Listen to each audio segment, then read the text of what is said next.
नमस्कार, मैं डॉक्टर रूपा मंगलानी। हमारा associate professor political science department में हमारा आज का टॉपिक है राज्यपाल की वास्तविक स्थिति।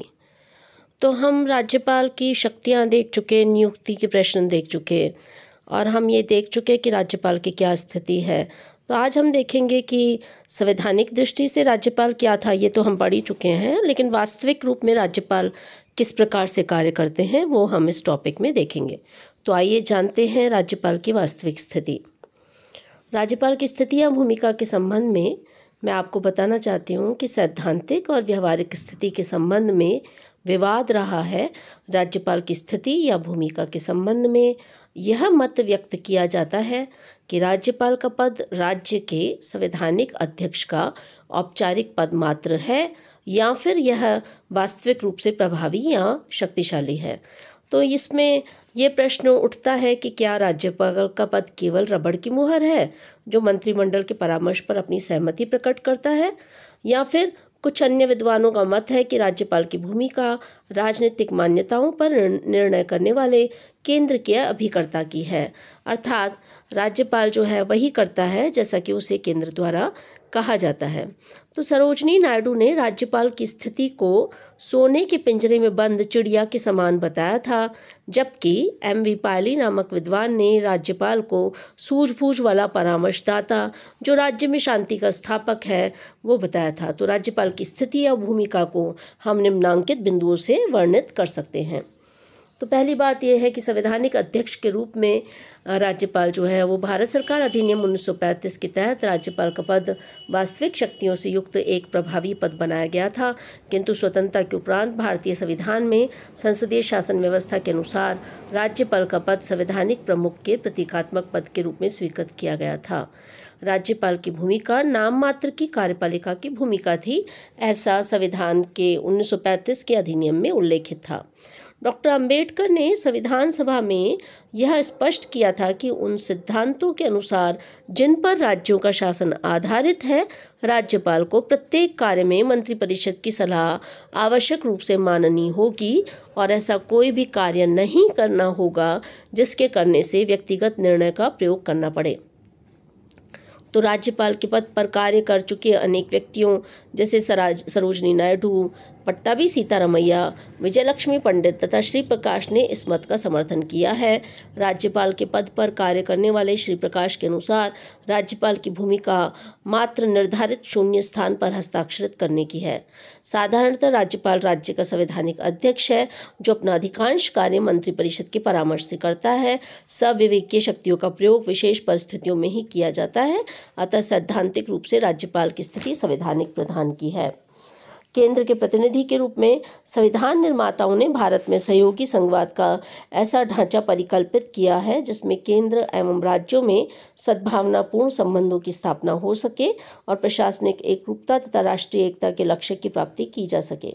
राज्यपाल का पद इस उद्देश्य की प्राप्ति हेतु साधन है। सकारात्मक रूप से के.एम. मुंशी के अनुसार राज्यपाल संवैधानिक औचित्य का प्रहरी है और वह कड़ी है जो राज्य को केंद्र के साथ जोड़ते हुए भारत की एकता के लक्ष्य को प्राप्त करती है। किंतु नकारात्मक रूप में संविधान के अनुच्छेद 356 के अनावश्यक दुरुपयोग के कारण राज्यपाल को केंद्र का प्रतिनिधि कहा जाता है। 1984, 1988, 1989, 1993, 1997, 1998, 1999, 2004 एवं 2005 में राज्यपालों की केंद्र के प्रतिनिधि के रूप में ऐसी ही भूमिका प्रकट होती है। राज्यपाल द्वारा केंद्र के प्रतिनिधि के रूप में अनुच्छेद 256-57 के तहत केंद्रीय कार्यपालिका के निर्देशों का राज्य से पालन, राज्य के प्रशासन के संबंध में प्रतिवेदन, अनुच्छेद 200 के तहत किसी विधेयक को राष्ट्रपति के लिए सुरक्षित रखना तथा अनुच्छेद 213 के तहत अध्यादेश जारी करना आदि हैं। इकबाल नारायण के अनुसार राज्यपाल को राज्यों में सरकार गिराने के लिए केंद्र के कथित षड्यंत्र के रूप में देखा गया है। केंद्र की सत्तारूढ़ सरकार के इशारे पर राज्यों की निर्वाचित सरकार को बर्खास्त करने अथवा अन्य साधनों से दंडित करने के दृष्टांत अनेक बार उपस्थित हुए हैं। निसंदेह यह भारतीय राजनीतिक व्यवस्था के हित में नहीं है। जहाँ तक वास्तविक कार्यपालक का सवाल है तो साधारण परिस्थितियों में राज्यपाल राज्य का संवैधानिक अध्यक्ष है, किंतु विशेष परिस्थितियों में राज्यपाल द्वारा संवैधानिक अध्यक्ष से अधिक वास्तविक कार्यपालक के रूप में कार्य किया जाता है।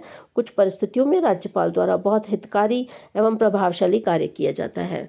संविधान के अनुच्छेद 200, अनुच्छेद 213 एवं अन्य प्रावधानों से स्पष्ट है कि राज्य प्रशासन से संबंधित समस्त कानून तथा नियम राज्यपाल की स्वीकृति से निर्मित होते हैं, किंतु राज्यपाल के व्यवहार का आकलन करने से स्पष्ट होता है कि राज्यपाल की भूमिका केंद्र एवं राज्य के मध्य कड़ी के स्थान पर केंद्र के ऐसे प्रतिनिधि की है जो राजनीतिक मान्यताओं के आधार पर निर्णय करते हैं। तो इस प्रकार हमने देखा कि राज्यपाल का पद जो है अनेक प्रकार के विवादों से घिरा रहा है। आज राज्यपाल के पद के संबंध में सबसे पहली आवश्यकता इसकी गरिमा की पुनः बहाली की है। ये अनिवार्य है कि आज मिलीजुली सरकारों के युग में केंद्र राज्य संबंधों को प्रभावित करने वाला राज्यपाल का पद मर्यादित हो, उत्तरदायी हो और महत्वपूर्ण भूमिका का निर्वाह करे। इसके लिए इस पद को राजनीतिक दुर्भिसंधियों से मुक्त होना होगा। तो राज्यपाल पद की नियुक्ति, विमुक्ति, निर्णय व आचरण के प्रश्नों का फिर से निर्धारण ज़रूरी है। और ऐसा नहीं है कि ऐसा हुआ नहीं, बहुत सारे आयोग हैं जिन्होंने राज्यपाल से संबंधित इन मुद्दों पर अपनी अपनी सिफारिशें की हैं। जैसे कि सरकारी आयोग था, उसने राज्यपालों की समिति 1970 में बनी थी। 1997 में राज्यपालों का जो सम्मेलन हुआ था। इसी तरह से 2002 में संविधान समीक्षा आयोग बना, पुंछी आयोग 2010 में बना। इन सब आयोगों द्वारा और सम्मेलनों द्वारा राज्यपाल के पद में सुधार के लिए अपनी अपनी सिफारिशें दी थी और उन्होंने सुझाव भी दिए थे। इन सुझावों के क्रियान्वित करने की आवश्यकता है। तो भारत जैसे विविधतापूर्ण संघीय ढांचे वाले देश में तनाव के समय में केंद्र को राज्यपाल के रूप में संविधान की मर्यादाओं और परंपराओं के वाहक तथा केंद्र राज्य के मध्य संवाद हेतु राज्यपाल की आवश्यकता पड़ती है और भविष्य में भी पड़ती रहेगी। राज्यपाल पद की गरिमा से जुड़े प्रश्नों एवं समस्याओं के अविलंब निराकरण से भारत के संघीय लोकतांत्रिक ढांचे को हम सशक्त बना सकते हैं। ऐसा नहीं है कि राज्यपाल का पद पूरी तरह से जो है वो खारिज किए जाने योग्य। राज्यपाल का पद महत्वपूर्ण है क्योंकि देखिए, राज्य की राजनीति में भी संवैधानिक अध्यक्ष के रूप में उसका बहुत बड़ा योगदान हो सकता है। वह संतुलन बना सकता है। वह ऐसी शक्ति जो कि असीमित शक्ति का प्रयोग हो जहाँ पर, तो वहाँ पर वो कह सकता है कि इस शक्ति का प्रयोग सीमित किया जाए।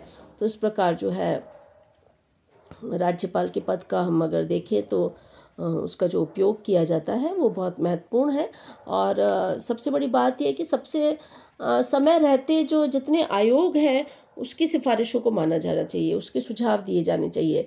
तो आयोगों के अगर हम सुझाव मानेंगे तो राज्यपाल के जो पद है उससे बहुत हमें लाभ हो सकता है। क्योंकि राज्यपाल की सबसे बड़ी जो भूमिका है जिस पर प्रश्न उठाई देते हैं वो है अनुच्छेद 356 का दुरुपयोग। तो अनुच्छेद 356 के दुरुपयोग के कारण ही राज्यपाल की जो है भूमिका पर प्रश्न उठाए जाते हैं, क्योंकि निर्वाचित सरकारें हैं और उसको केंद्र के इशारे पे अगर राज्यपाल गिरा देते हैं, जैसा कि पहले हुआ भी है कि चुनी हुई सरकारें हैं और उनको ये कहते हुए कि नहीं नहीं राज्य का संवैधानिक ढांचा चरमरा रहा है और 356 का प्रयोग करके राज्य की निर्वाचित सरकार को बर्खास्त करना, तो ये जो है अपने आप में बहुत विवादित रहा। तो देखिए, ऐसा है कि समन्वित भूमिका बहुत ज़रूरी है। मुख्यमंत्री जो है वो जनता द्वारा निर्वाचित है, राज्यपाल जो है वो नियुक्त है। तो राज्यपाल जो है उसको राष्ट्रपति के प्रसाद पर्यंत काम करता है, ये तो बात ठीक है। लेकिन वो केंद्र के प्रतिनिधि के रूप में काम न करके अगर संवैधानिक अध्यक्ष के रूप में काम करता है तो इसका बहुत लाभ मिलता है भारत की राजनीतिक व्यवस्था को, और राजनीतिक व्यवस्था स्मूथली फंक्शन कर सकती है। संविधान का भी रक्षण हो सकता है और गरिमा का ये पद अगर गरिमा से काम करे, मर्यादा से काम करे तो बहुत महत्वपूर्ण भूमिका हो सकती है। तो इस प्रकार हमने देखा कि राज्यपाल का पद क्या है। हाँ, ये ज़रूर है कि अक्सर ये कहा जाता है कि राष्ट्रपति के समान ही राज्यपाल का पद है। राष्ट्रपति और राज्यपाल के पद में जो तुलना है वो हम देख चुके हैं। क्षमादान की जो शक्ति है वो राष्ट्रपति के अधिक है, क्योंकि सेना के न्यायालय द्वारा दिए गए दंड या दंडादेश के संदर्भ में क्षमादान, प्रविलंबन, विराम, निलंबन, परिहार या लघुकरण की शक्ति राष्ट्रपति को है, राज्यपाल को ऐसी शक्ति नहीं है। इसी प्रकार सभी मामलों जिसमें दंड या दंडादेश ऐसे विषय से संबंध किसी विधि के विरुद्ध अपराध के लिए दिया गया है।